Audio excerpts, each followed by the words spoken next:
In every building on this peninsula, the plumbing runs twice. One set of pipes carries drinking water that was seawater a few hours earlier, forced through membranes at a plant beside the harbour. The other carries the sea itself, raw, pumped uphill to fill the cistern of every toilet in the territory. The arrangement exists because there is no third option. No river runs here, no stream, no lake, no spring anyone has ever been able to depend on. 700 millimeters of rain falls in an average year and is gone within hours, straight down through limestone that holds water about as well as a sieve. Nothing is grown here either. Agriculture accounts for 0% of the economy, and almost every item of food on sale arrives by lorry or by ship, under 7 square kilometers. Somewhere between 32 and 38,000 residents, depending on who is counting. And by economic output for every person living on it, this is among the wealthiest places in Europe, roughly £96,000 a head. Almost everyone has heard of the Rock of Gibraltar, the mountain, the monkeys, the insurance advertisement. Almost nobody has heard of the town at the bottom of it, which is where all of this is actually happening, none of which answers the ordinary question. What does a life look like here? A rent, a school run, a Tuesday morning, in a place that manufactures its own water, imports every meal, and has only ever had one way out by land?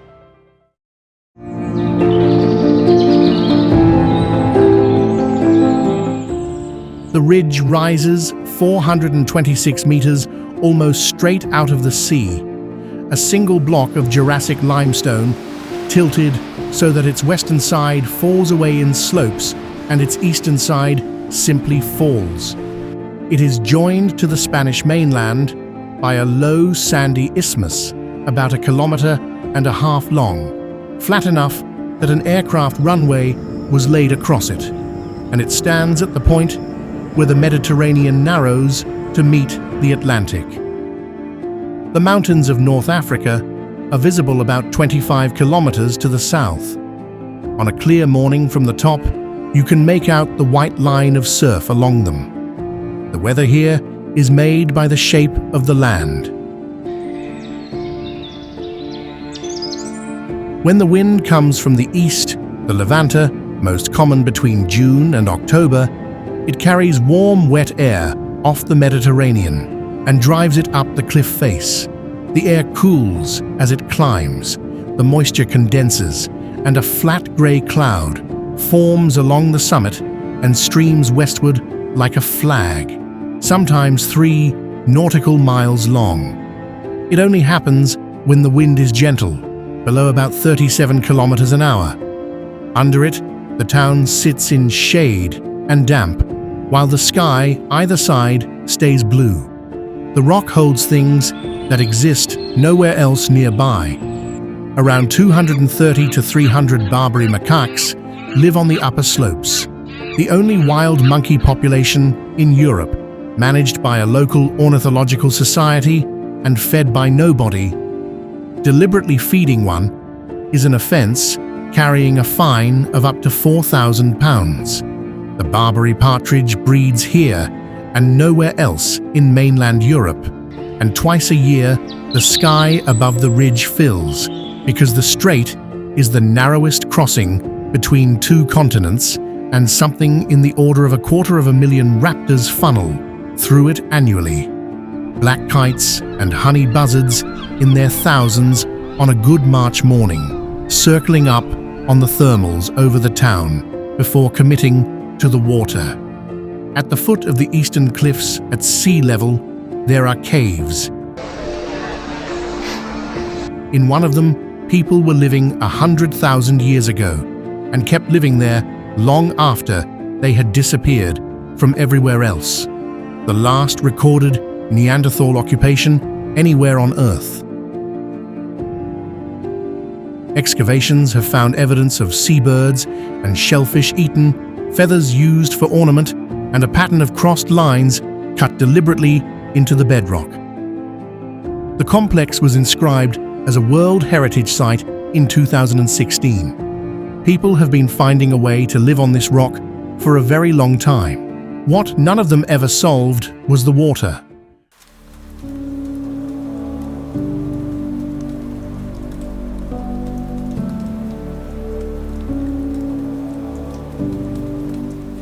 The first attempts belong to the Moorish period, when wells were sunk into the sand and an aqueduct carried their water down to bathhouses near the shoreline. Wells work until the population grows past them. By the late 19th century, the town was crowded, the water was foul, and a sanitary commission was appointed to do something about it. What it did was industrial in scale and almost absurdly simple. From 1903, workmen began covering the great sand slope on the east side of the rock with corrugated iron, sheet after sheet, until more than 2.5 million square feet of the mountain had been roofed. Rain landing on that roof ran into channels, and the channels ran into reservoirs blasted out of the limestone inside the rock, where the water sat cool and dark under several hundred meters of stone.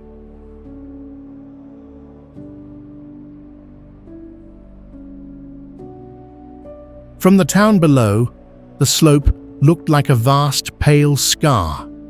It was the water supply for the better part of 90 years. The catchments were finally declared obsolete in 1991. What took over was the pair of networks that runs through the walls today. On the fresh side, a municipal reverse osmosis plant turning out around 2,000 cubic meters a day with infrastructure built to reach twice that. On the salt side, 9 service reservoirs holding about 12,000 cubic meters between them.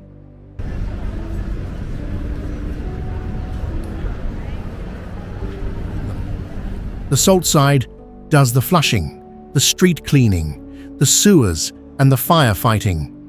It cuts demand for fresh water by more than half, which on a peninsula this size is the difference between a supply that works and one that does not, which is why the taste of the water in a Gibraltarian kitchen is a manufactured thing, and why the mountain the town is built against is hollow, with the tanks that used to hold the rain.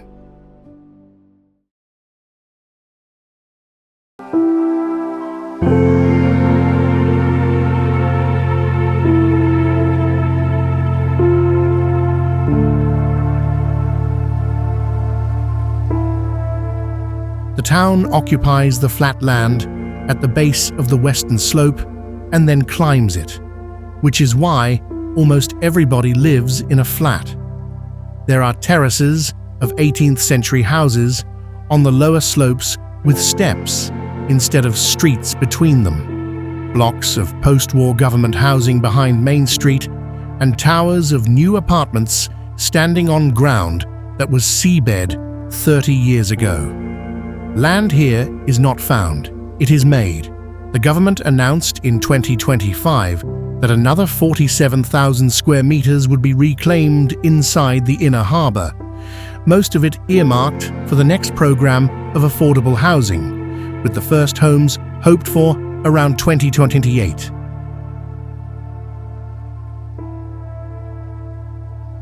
Housing is the pressure everyone talks about, and also the thing that holds the place together.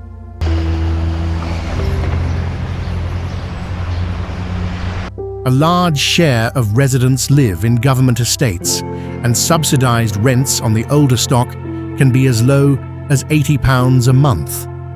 Around the corner, a private flat with a view of the bay costs what a flat in central London costs.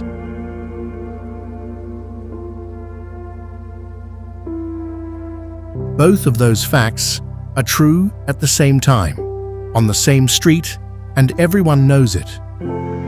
The commercial heart is Main Street, a single pedestrian lane running north to south for about a kilometre, and Grand Casemates Square at its northern end, which was a car park until the 90s and is now where the town eats outdoors.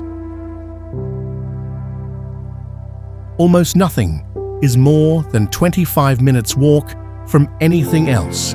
Schools, the hospital, the courts, the parliament, the beaches on the east side, all of it inside a space that takes half an hour to cross on foot.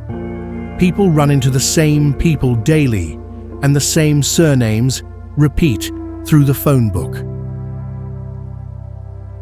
The language of the street is Llanito, which is not quite Spanish and not quite English, but a running switch between the two, carrying loanwords from Genoese, Hebrew, and Maltese left behind by the merchant families who settled here across 3 centuries. Official business happens in English. Arguments and jokes tend not to. The national dish is calentita, chickpea flour, water, olive oil, salt, poured into a wide pan and baked hot until the top goes golden and cracks, and the middle stays soft, almost custardy.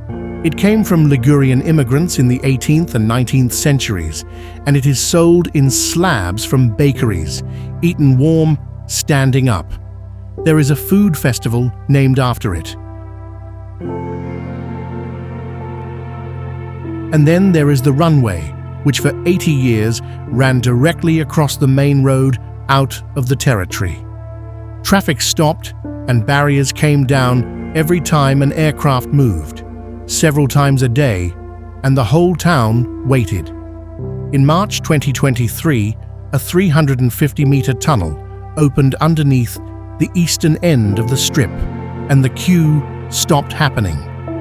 It is the kind of infrastructure most places would never need to build, and here it changed the shape of every afternoon.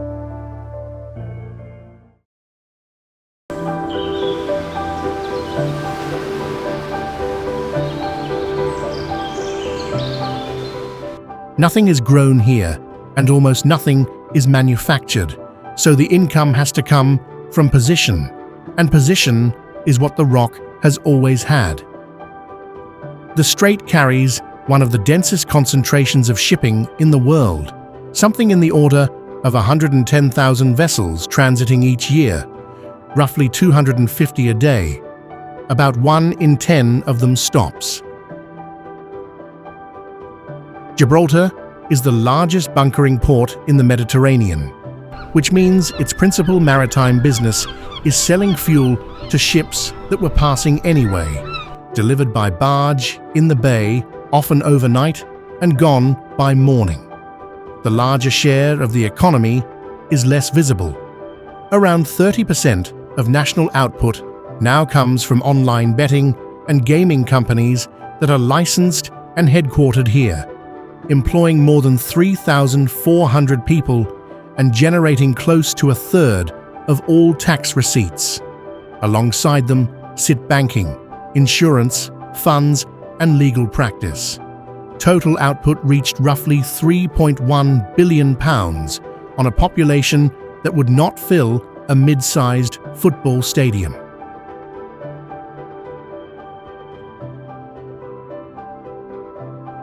That model has a known weakness, and it is being tested now.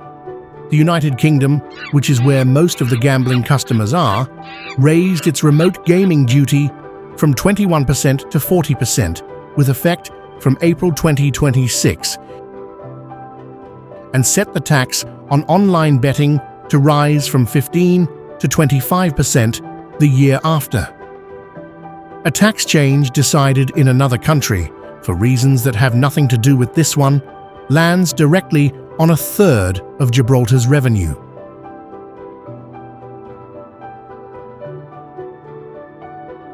The other half of the arithmetic is the workforce. Of roughly 30,000 jobs on the territory, something like 15,000 are done by people who do not live here. Spaniards mostly, from La Linea and the towns around the bay, who cross an international frontier to get to work and cross it again to go home. Nurses, builders, waiters, cleaners, croupiers, accountants. The place could not open its doors in the morning without them, which makes the frontier the single most important object in Gibraltarian life.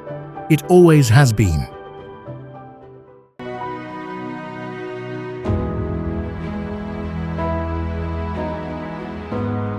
Underneath all of this is the other Gibraltar, the one cut into the limestone. There are around 55 kilometers of tunnel inside the rock, nearly twice the length of the territory's entire road network, dug over 200 years, almost all of it by military engineers. It began in 1782, during a siege that lasted 3 years and 7 months. 18 men with hand tools drove a gallery 8 feet square and 82 feet long into the northern face in 5 weeks, cutting embrasures as they went so that guns could fire down onto the isthmus. By the time the siege ended in February 1783, the tunnel ran 370 feet and mounted 4 guns. During the Second World War, the Royal Engineers extended the network by more than 50 kilometers, and the rock came to hold barracks, hospitals, workshops, telephone exchanges, magazines, and enough stores to survive a long blockade. To make room for all of that, the town had to be emptied of its own people. On the 21st of May 1940, the War Cabinet ordered the compulsory evacuation of all women, children, the elderly, and the infirm. Around 13,000 were shipped first to French Morocco. Within weeks, France fell, they were put back on ships, and the destinations changed. Roughly 2,000 to Madeira, around 1,500 to Jamaica, and some 13,000 to London, where they were housed in requisitioned buildings and lived through the Blitz and later the V1 attacks. Civilians moved out of a fortress for their safety into a city being bombed. Repatriation was slow. Those in Jamaica came home in October 1944. Others waited years for shipping and housing that did not exist, and the last evacuees did not return until 1951, 6 years after the war ended. Children who had left as infants came back as school children who spoke a different English and had no memory of the place.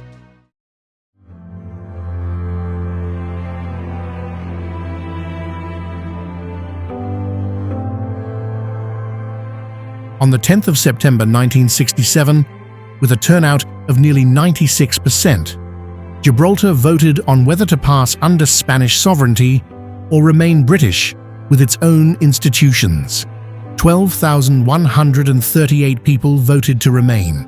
44 voted to change. 21 months later, on the 8th of June 1969, Spain closed the land frontier. It stayed closed for 16 years.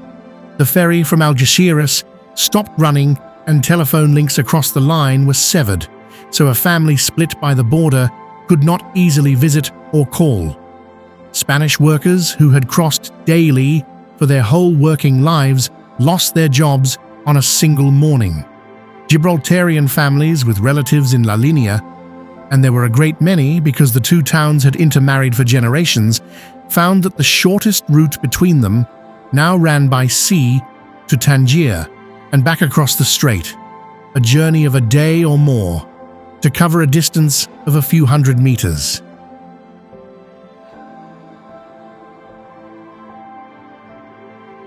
People stood at the fence on Sundays and shouted across it. The labor the territory could no longer get from Spain, it recruited instead from Morocco, and a Moroccan community took root that is still here. The gates opened fully in 1985. The queues never really went away. After Britain left the European Union, Gibraltar was left outside every arrangement that had made the crossing routine, and for years, the frontier meant passport control in both directions, an hour or two of idling traffic on a bad afternoon, and 15,000 people arranging their lives around it. Then, in the small hours of the 15th of July, 2026, it stopped. Under a treaty signed by the United Kingdom, Spain, the European Union, and the Gibraltar government, routine checks on the land crossing ended, and the external frontier moved to the airport and the port, where British and Spanish officers now work at the same desks. Contractors had begun taking down the fence itself 9 days earlier. It had stood, in one form or another, since 1908. People crossed on foot at midnight and filmed it on their phones. There were flags and banners about queues, and customs officers walking away from their posts to applause on both sides.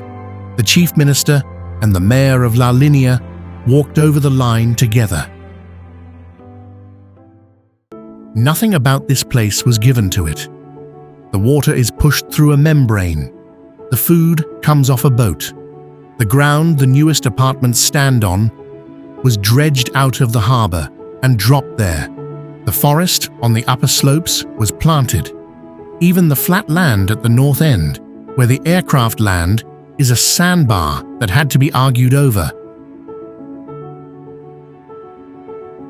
What was given is the position, a limestone ridge at the hinge of 2 seas and 2 continents, which is exactly why so many armies wanted it, and exactly why so many families ended up on it and stayed.